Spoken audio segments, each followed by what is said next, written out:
ब्रादरान मिल्लत इस्लामी अस्सलामु अलैकुम व रहमतुल्लाहि व बरकातुहू। अल्हम्दुलिल्लाहि व कफ़ा व सलामुन अला हबीबिहिल मुस्तफ़ा अम्मा बअद फ़अऊज़ु बिल्लाहि मिनश शैतानिर रजीम बिस्मिल्लाहिर रहमानिर रहीम।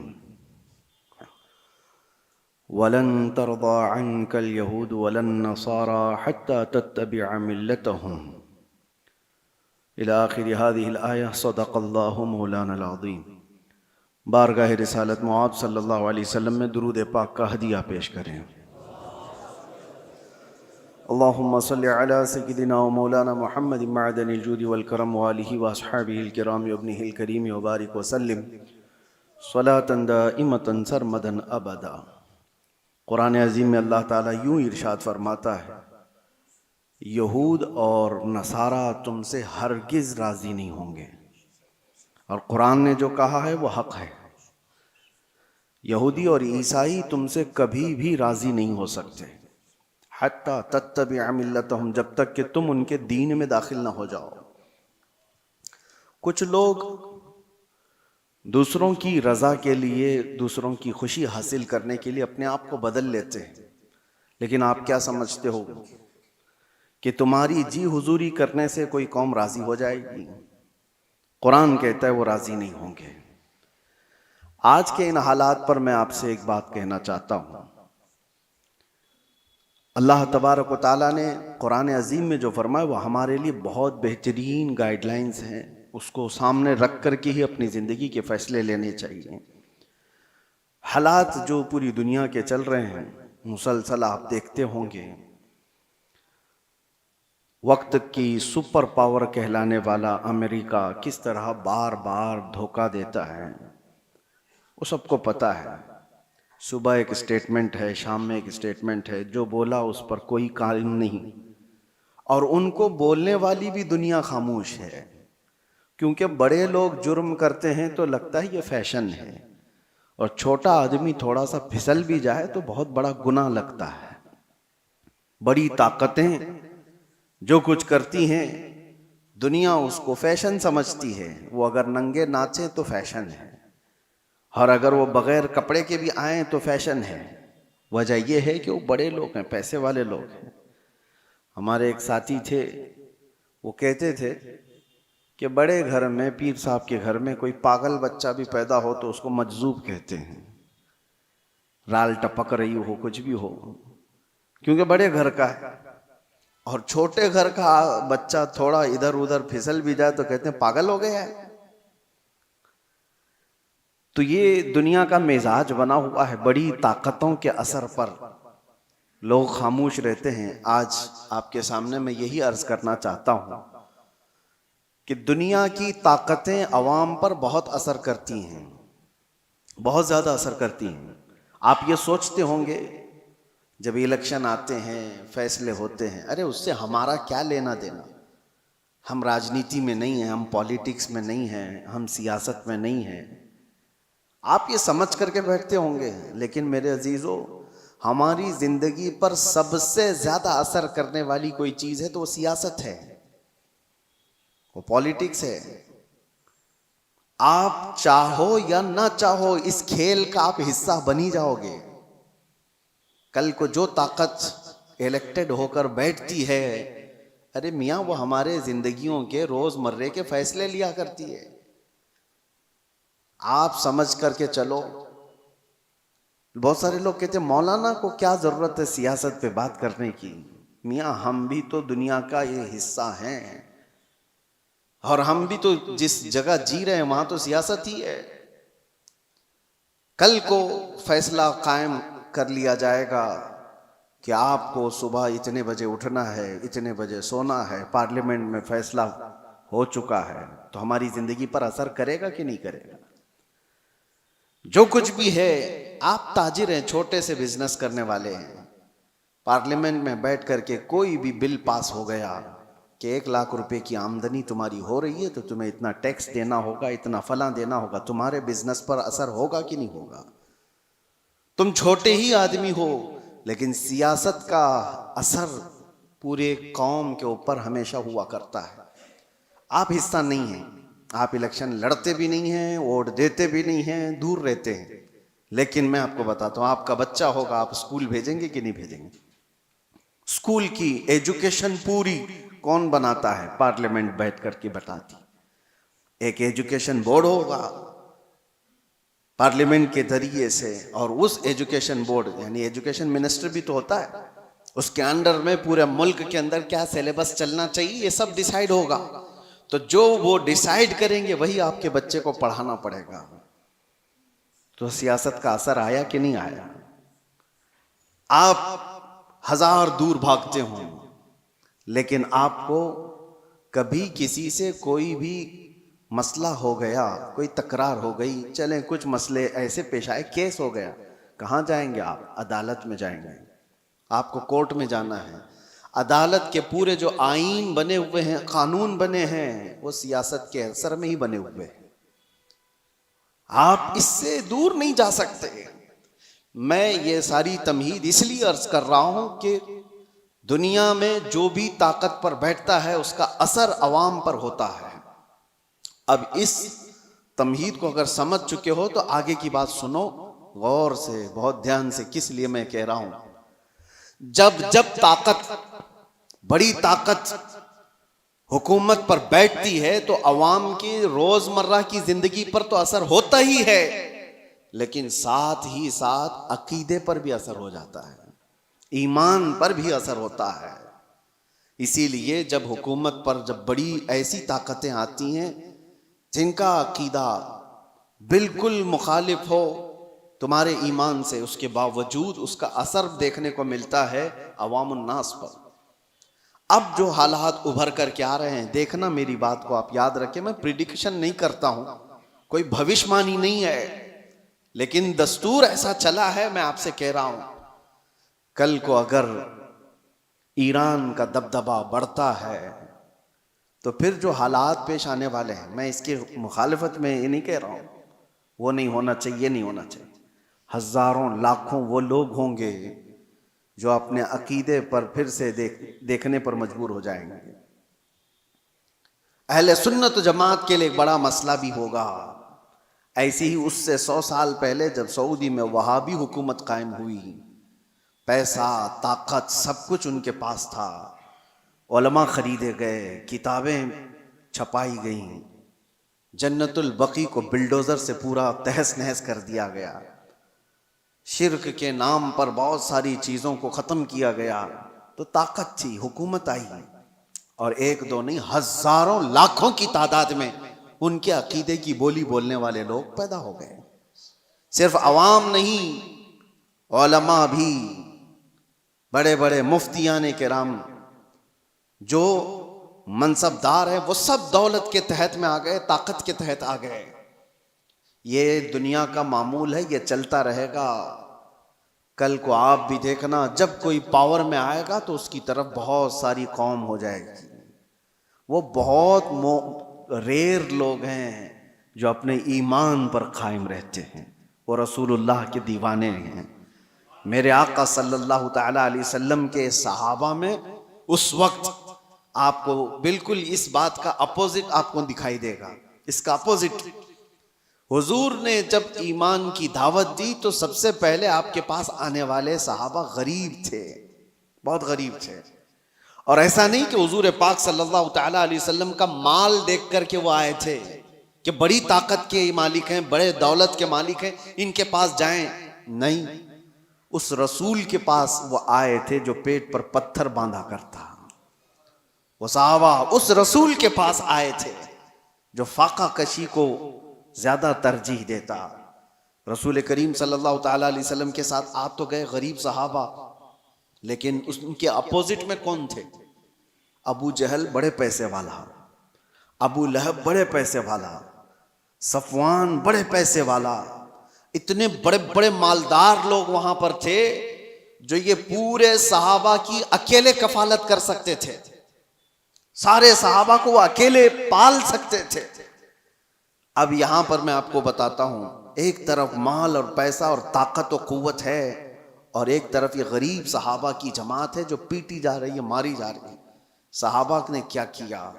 अल्लाह अकबर। वो मुझे बात याद आती है, खंदक के मौके पर 1 महीने से सहाबा खंदक खोद रहे थे, और जब जंग शुरू हुई 12,000 के करीब तादाद में मुशरिकीन आ गए खंदक के उस पार।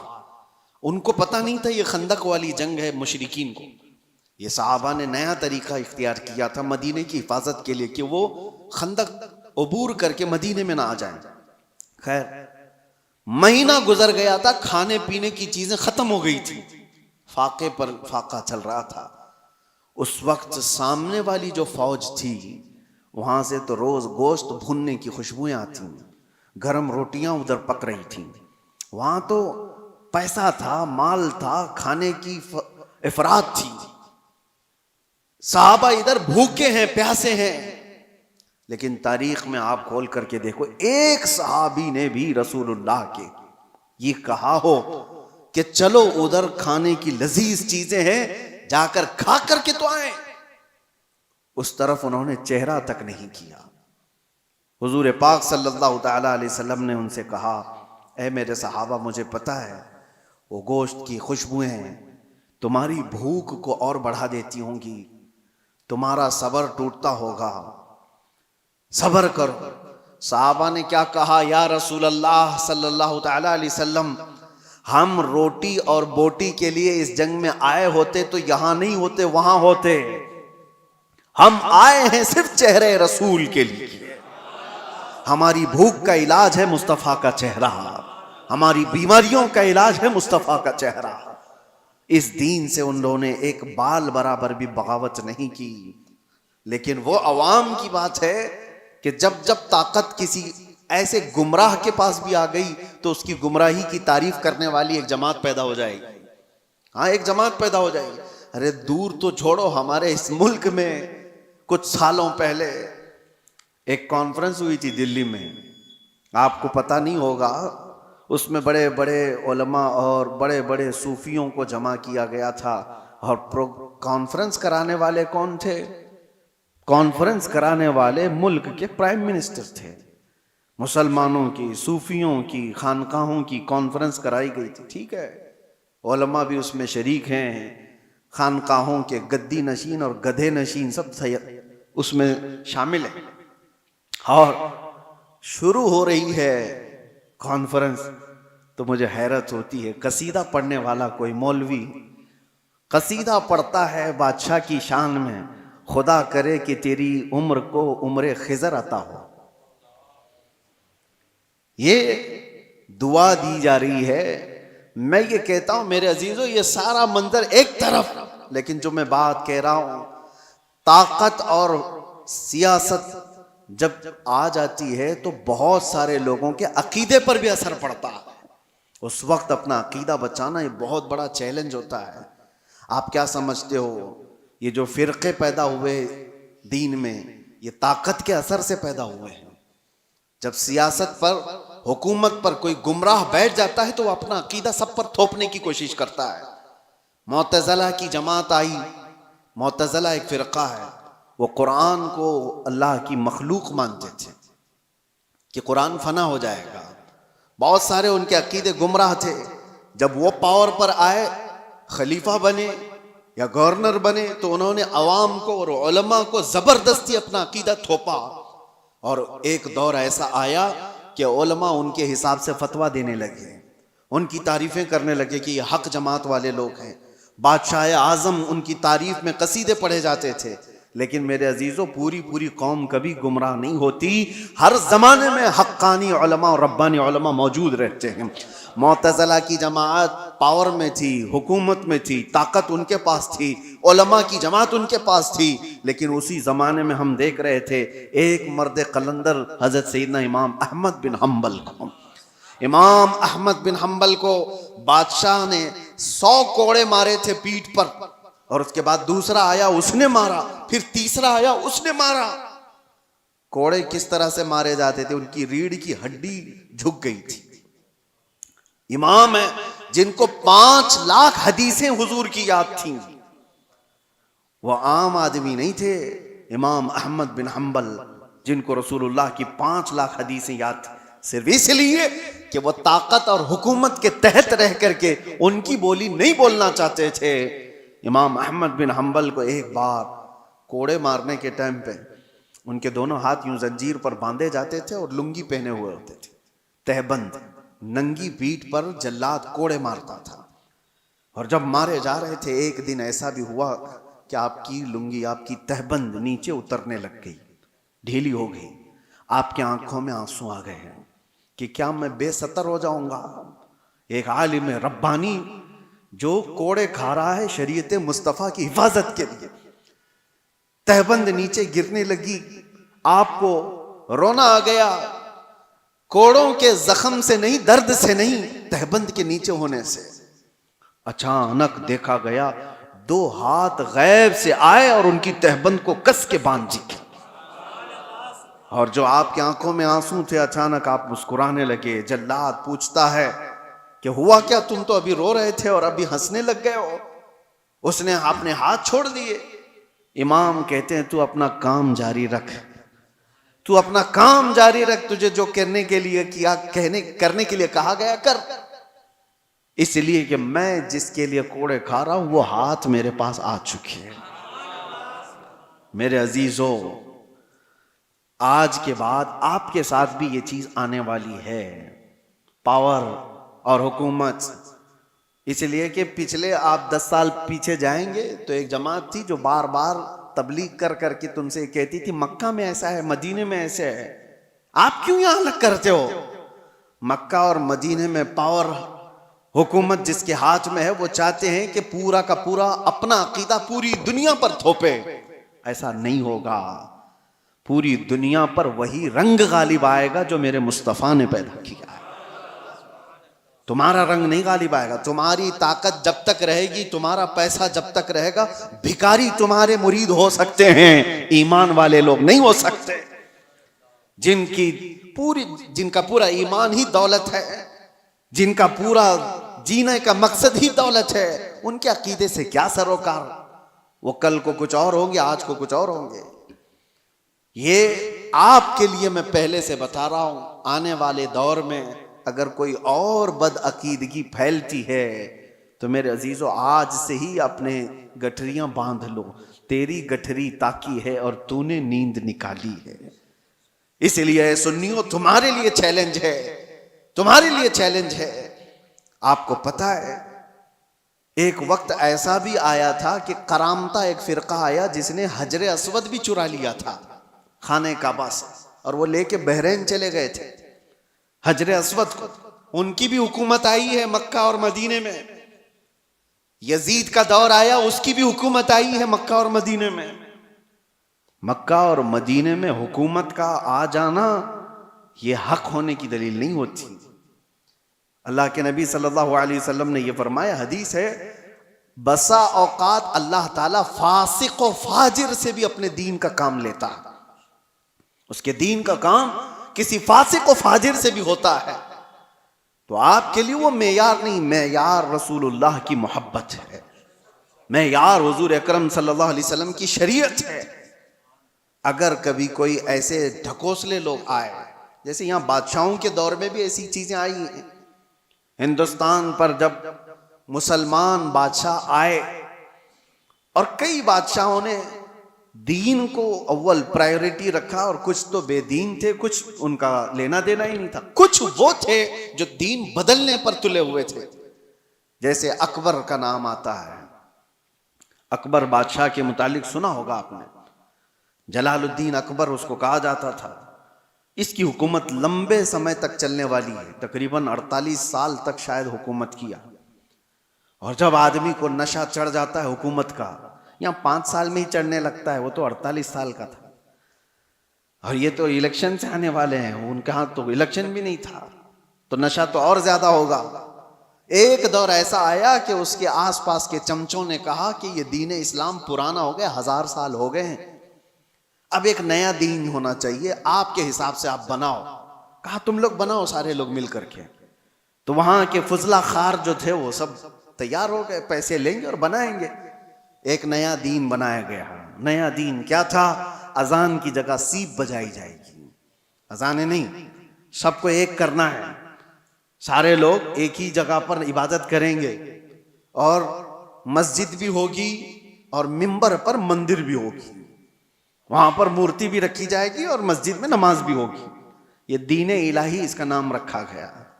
और हद ये है मेरे अजीजों, जो बात मैं कह रहा हूं, ताकत और सियासत का असर अवाम पर बहुत होता है। हजारों और लाखों की तादाद में लोग उसके दीन को मानने भी लग गए, शुरुआत हो गई। कितने मौलवी भी शुरू हो गए कि हाँ एक मॉडर्निज्म है, नयापन है, होना चाहिए, बादशाह ने कहा है तो सही है। लेकिन हमें ये बात कह रहा हूं ना, हर जमाने में गुमराह पूरे नहीं होते। हक्कानी उलमा हर जमाने में अल्लाह ताला रखता है। एक मर्द कलंदर अहमद फारूकी सरहिंदी मुजद्दिद अल-फसानी खड़े हुए और उन्होंने उसकी तरदीद की और जगह जगह आपने अपने बयानों से इनकार किया कि दीन इलाही नहीं होगा, दीन मुस्तफ़ा ही होगा। तुमने नाम रखा है दीन इलाही, ये अल्लाह का दीन नहीं है, ये बादशाह का बनाया हुआ दीन है। दीन वही है अल्लाह का जो मेरे नबी लेकर के आए थे। और उस दीन की खातिर जैसी बादशाह के खिलाफ बोलना आसान है, आसान है। आप इनकी पॉलिसियों के खिलाफ बोलो, अभी देखो उठा लेंगे आपको। हाँ, कहने को दुनिया में डेमोक्रेसी है, आजादी है, बोलने की आजादी, freedom of speech, freedom of expression, पता नहीं क्या क्या चीजें हैं, लेकिन वो सिर्फ और सिर्फ उनके कुत्तों के लिए, उनके पाले हुए कुत्तों के लिए फ्रीडम है पूरा। और तुम कहीं से, अभी देखो मैं कुत्ता ही बोल दूं तो फिर मुश्किल है, उठा लिया जाएगा। नहीं, तुम्हारे लिए नहीं है, वो हमारी तबीयत के, हमारे पाले हुए लोगों के लिए वो जितना चाहे भौंकें, क्योंकि हमारे खिलाए हुए कुत्ते हैं, हमारे पाले हुए कुत्ते हैं। ये किसी को काट लें तो भी जायज, किसी पर भौंकें तो भी जायज। दुनिया का तकरीबन सिस्टम यही है, सब जगह कहने को डेमोक्रेसी है, आजादी सबके लिए नहीं है। हाँ, अगर इनके आलोचक हो कोई, इनको क्रिटिसाइज करने वाला कोई हो, अरे वो एक जुमला भी बोले तो उसको पकड़ लिया जाएगा, और डायरेक्ट नहीं पकड़ा जाए तो फिर तुम्हारे टैक्स की इंक्वायरी शुरू हो जाएगा। माल कहां से आता है, कितना कमाते हो, कौन सा अकाउंट है, ईडी हो, आईटी हो, सब जगह से। बहरहाल दुनिया का ये निजाम है। इन निजामों से न डरते हुए भी अल्लाह के रब्बानी उलमा मौजूद रहते। मुजद्दिद अल-फसानी को 8 साल तक जेल में रखा गया था, सिर्फ अकबर के लाए हुए दीन की मुखालफत करने की वजह से। लेकिन हुआ क्या, अकबर मर गया, उसका बेटा जहांगीर आया, और उसको जब बताया गया कि जेल में मौजूद एक आलिम ऐसा है जो 8 साल में 700 कैदियों को आलिम बना दिया, वो वहां पर भी तबलीग कर रहा है, आज़ाद कराया गया। और उसके बाद फिर उसी सुरखरुई के साथ, इज्जत के साथ मुजद्दिद अल-फसानी दीन मुस्तफ़ा का काम करके गए दुनिया से। हर जमाने में ये होता रहेगा। तो मैं ये कह रहा हूं, जब ताकत किसी के पास आती है, ऐसे गुमराह के पास, तो शैतान उसके जरिए से पूरे दीन को खराब करने की कोशिश करता है।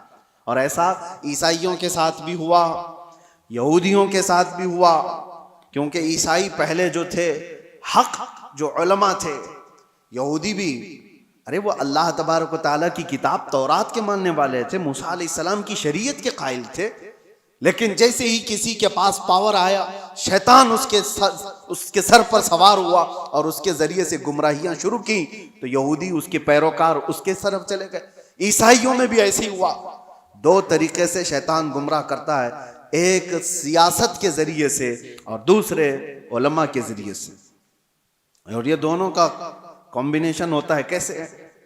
सियासत जब पावर में होती है, ताकत, हुकूमत, वो खरीदती है कुछ उलमा को, और उनके जरिए से जो कहलाया जाता है वो अवाम पर उसका असर पैदा हो जाता है।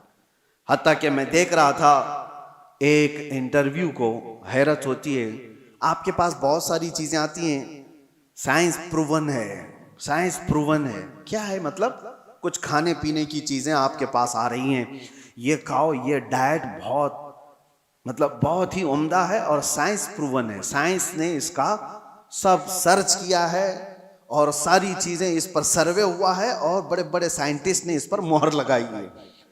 तो अवाम उसको हाथों हाथ ले रही है।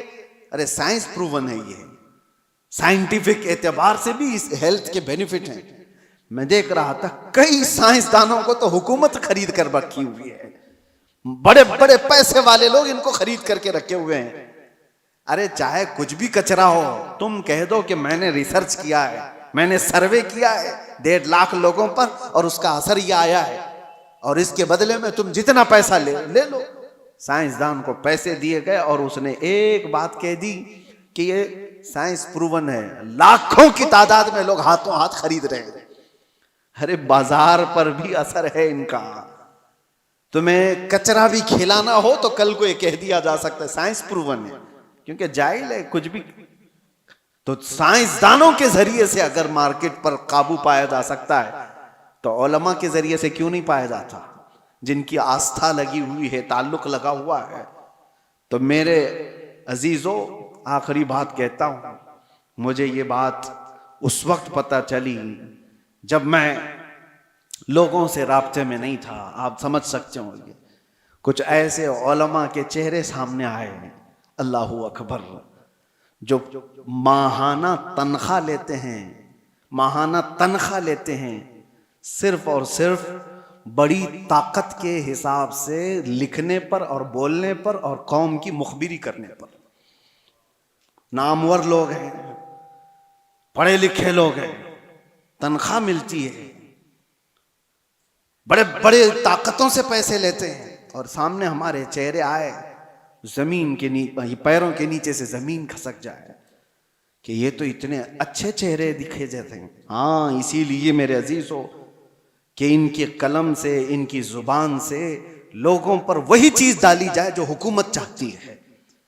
आपको पता है इंदिरा गांधी के जमाने में नसबंदी करने का फैसला कर लिया गया था, पॉपुलेशन कंट्रोल करने के लिए, कि मर्दों को भी जो है ना नसबंदी करा दी जाए, यानी इनको बच्चे पैदा होने की सलाहियत खत्म कर दी जाए। लेकिन इसमें मेन मसला आता था तो मुसलमानों का। मुसलमानों क्या हराम है, नहीं मानेंगे तो क्या किया जाए? मुसलमान मानेंगे तो किसकी, हुकूमत की थोड़ी ना मानेंगे। यहां जितने भी डॉक्टर इनको बता दें ये फायदे है वो फायदे, तो भी नहीं मानेंगे। एक बड़ा तबका है जो अपने दीन पर कायम है, और दीन को मनवाने के लिए तो उलमा चाहिए। तो ये सीधे मदरसे गए, बड़े बड़े मदरसों में, और फतवा लिया, वहां से फतवा लिया बड़े बड़े मदरसों से कि हाँ, हुकूमत वक्त के हालात के एतबार से जायज है, बंद करा सकता है आदमी। कई उलमा फतवा दे चुके, लेकिन उसके बाद भी हिंदुस्तान पर असर नहीं हो रहा था, क्योंकि हुकूमत ने देखा था कि इनके ऊपर ज्यादा असर बरेली का है। तो बरेली पहुंचे, लेकिन बरेली में कोई ऐरा गैरा नहीं बैठा था, आला हजरत का शहजादा बैठा हुआ था, हुजूर मुफ्ती आजम हिंद रदी अल्लाह तआला अन्हु, जो मुत्तकी परहेजगार आलिम दीन, मुत्तकी बनकर दिखाए। इस जमाने में कोई एक मेरे मुफ्ती आजम का तकवा छोड़ कर।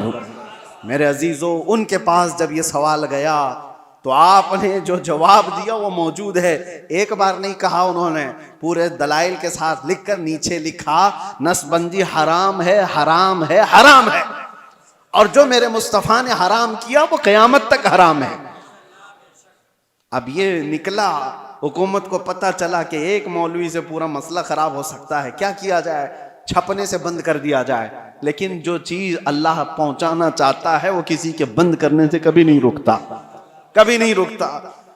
प्रेस को जला दिया गया था बरेली शरीफ में, जिस जगह से ये फतवा शाया हुआ, प्रिंटिंग प्रेस जला दिया गया। प्रेस के मालिकान को कब्जे में लिया गया, गिरफ्तार किया गया, और जो दीवारों पे जाकर फतवा चिपका रहे, पुलिस पकड़ पकड़ कर ले जा रही है। कहां रुकने वाली चीज कहां है? पूरे हिंदुस्तान में आग की तरह बात फैल गई कि आला हजरत के शहजादे ने फतवा दिया है कि नसबंदी हराम है। सब मिलकर के एक तरफा ऐलान किए, हम हुकूमत के इस फैसले को नहीं मानते, ये हमारे दीन का हिस्सा है। थोड़े दिन हुआ, मुसलमानों को तकलीफें आई, उलमा गिरफ्तार हुए, लेकिन चंद ही दिनों के बाद खबर आई कि लेडी तख्त से उतर गई, हुकूमत ही गिर गई। तो मेरे अजीजों, एक बात याद रखो, ताकत और पावर के जरिए से पूरी दुनिया पर असर कायम किया जाता है। आज अमेरिका की बोली बोलने वाले लोग भी बहुत सारे होंगे, वो जो कर रहा है वो सही है। इजराइल की बोली बोलने वाले लोग होंगे, क्योंकि थोड़ा सा उनके यहां से गोबर मिल जाएगा। हाँ, यहां पर भी बहुत सारे हुए हैं, बहुत सारे हैं।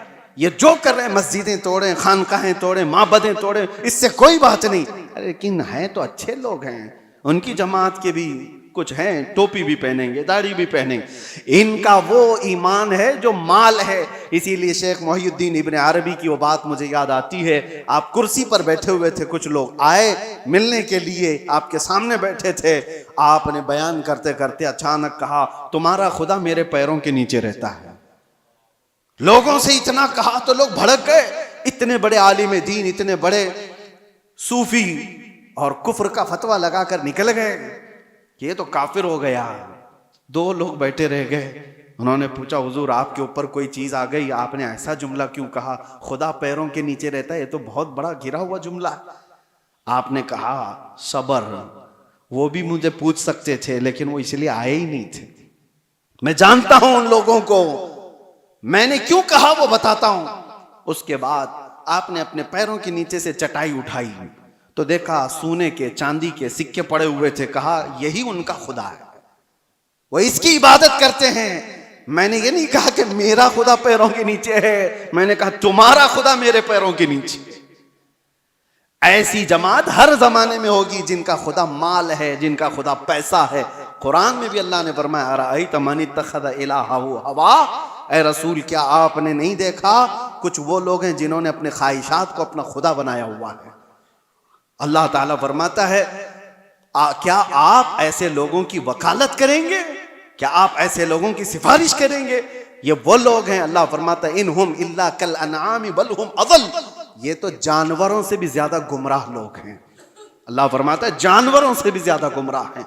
बस मुझे फिक्र है, इसलिए मैंने ये सारी बातें की कि अल्लाह हमारे ईमान की हिफाजत करे। आने वाला जो दौर है, हुकूमत जिसकी होगी, पावर जिसका होगा, ताकत जिसकी होगी, लोग उसकी बोली बोलने लग जाएंगे। मिडल ईस्ट के जो असरात हैं आज, मिडल ईस्ट में जो जंगें जारी हैं, या अगर इस मोड़ पर चली जाती हैं, किसी और कौम का दबदबा आता है तो मुसलमानों के अकीदे पर भी असर कर सकता है। आगे चल करके हजारों लोग आने वाली नई हुकूमत के बुलबुले हो जाएंगे, उनके मुरीद हो जाएंगे। वो कहेंगे कि ये देखो, ये हक जमात है, ये आ गई, ये हक जमात है, इसको अल्लाह ने ताकत दिया और ये पावर पर आ गए। मेरे अजीजों, ये सारी चीजें कौन आता है कौन जाता है, इससे सरोकार नहीं। एक बात ये देखो, मेरे नबी का अगर गुलाम है तो चटाई पर बैठा भी हो तो मेरा इमाम है, और नहीं है तो उससे मेरा कोई ताल्लुक नहीं। माल और पैसा और ताकत और हुकूमत और सियासत तुम्हारे दीन को बदलने में असर न करे, इतना ईमान पैदा करो। और ये कब होगा, जब तुम कदम मुस्तफ़ा से लगे रहोगे। दुनिया की ताकतें आएंगी जाएंगी, तुम्हारा कुछ नहीं बिगाड़ेंगी। इसीलिए आला हज़रत फाजिल बरेलवी के इस बात पर अमल करके जाओ, इंशाअल्लाह हर जमाने में महफूज रहोगे। उन्हें जाना, उन्हें माना, ना रखा गैर से काम, लिल्लाहिल हम्द में दुनिया से मुसलमान गया। व आखिर दावाना अनिल हम्दुलिल्लाहि रब्बिल आलमीन। अस्सलामु अलैकुम।